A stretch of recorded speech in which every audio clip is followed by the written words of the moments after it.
Perubahan dari RIS ke NKRI. Latar belakang terbentuknya RIS. RIS terbentuk setelah Konferensi Meja Bundar KMB pada 27 Desember 1949. Belanda mengakui kedaulatan Indonesia dalam bentuk negara federal. RIS terdiri dari beberapa negara bagian dan hanya sebagian kecil tokoh yang mendukung sistem federal. 2. Penolakan terhadap RIS.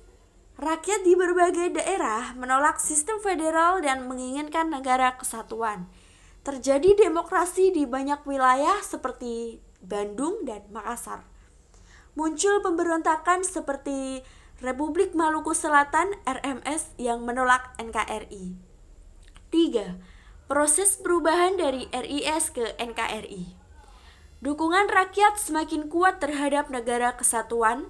Pada 8 Maret 1950, DPR RIS mengusulkan pembentukan negara kesatuan.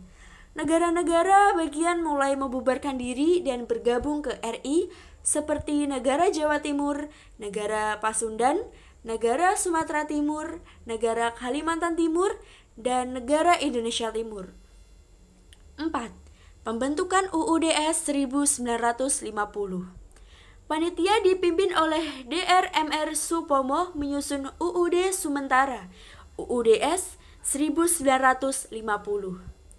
Disahkan pada 15 Agustus 1950 dan mulai berlaku 17 Agustus 1950. RIS resmi dibubarkan dan Negara Kesatuan Republik Indonesia (NKRI) terbentuk kembali. 5. Faktor penyebab kembalinya NKRI. Anggota Kabinet RIS banyak yang mendukung NKRI. Sistem federal dianggap warisan Belanda untuk memecah belah bangsa. Rakyat lebih mendukung sistem negara kesatuan. Negara bagian RIS lemah, tak dapat dukungan rakyat. RIS hanya didukung segelintir elit dan bekas KNIL.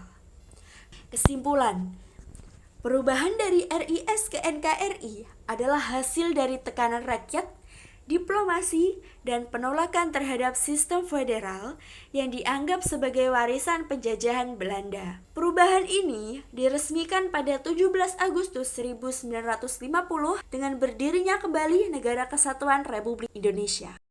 Peran rakyat dalam revolusi nasional. 1. Peran perempuan. Berjuang sebagai kurir, perawat, hingga pejuang bersenjata, bergabung dalam organisasi perjuangan seperti Fujinkai dan organisasi wanita lokal, terlibat dalam pengiriman logistik, intelijen, dan penggalangan bantuan sosial. A. Peran medis dan kesehatan. Perempuan menjadi bagian dari Palang Merah Indonesia (PMI), membantu pengobatan, evakuasi, hingga menjadi tenaga kesehatan di medan perang. Terlibat dalam pertahanan dan memblokade daerah strategis. B. Pendidikan. Tetap mengajar dan mendirikan sekolah meskipun situasi perang.